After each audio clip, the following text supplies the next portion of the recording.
Sometimes things happen in DayZ that make you question your sanity. Other times things happen that make you question the other person's sanity. But nothing is worse than when something makes you question both of your sanities. But here, I'll go through some of the things that will absolutely help you avoid at least one of these things. If you like the video, please leave a like or a subscribe. It really helps me out. But without further ado, let's get into the video. Hello? Oh, I guess you're AFK.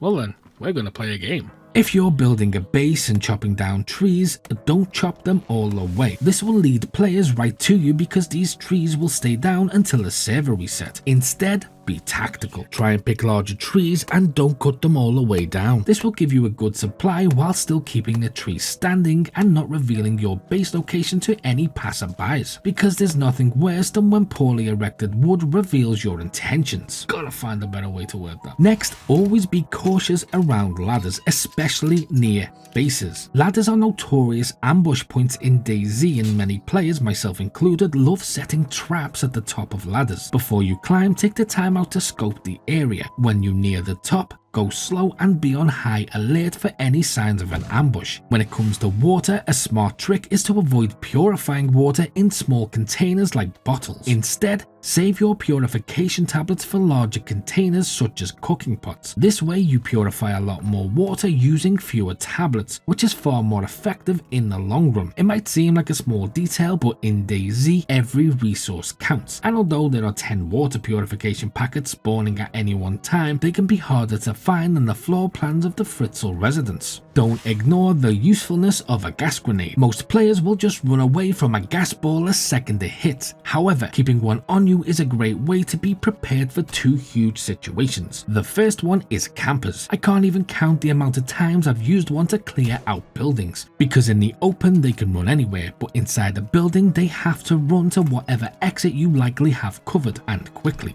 The other use for it is clearing out the infected. When the infected are exposed to gas, they usually drop, meaning if you can draw them in and throw one in the right place, you can potentially clear out an entire town. But it is tricky, it has to be said. Another important habit to break is the tendency to carry too many guns. It's easy to want to hold on to every cool weapon you find, but in reality, carrying multiple guns just slows you down and clogs up your inventory. Being overweight makes you slower and an easier target. Instead of lugging around a small arsenal, just stick to 1 or 2 guns that suit your playstyle. And if you find more weapons you want to keep, stash them. Stashes are extremely easy to make and allow you to save those extra guns for later without weighing you down during your travels. Here's a less obvious one I've seen a few people fall victim to, and it's an easy one to forget even if you do know it. Don't take off ruined clothing or a ruined backpack until you've found a replacement. Sure, ruined gear offers less, well actually no protection, but it still functions as storage. Another common mistake that gets people killed all the time, especially by me, is firing from the same window more than once. As soon as you take a shot from a window at somebody, experienced players will lock onto that position and wait for you to show yourself. It's a rookie mistake to peek from the same spot twice. Instead, always change your position after taking a shot. Move to a different window, or better yet, move to a different building entirely. Keeping your enemy guessing is crucial, and staying unpredictable is key to staying alive. Just be careful of those gas bombs. But to learn even more useful things, click here, or for something else, click here.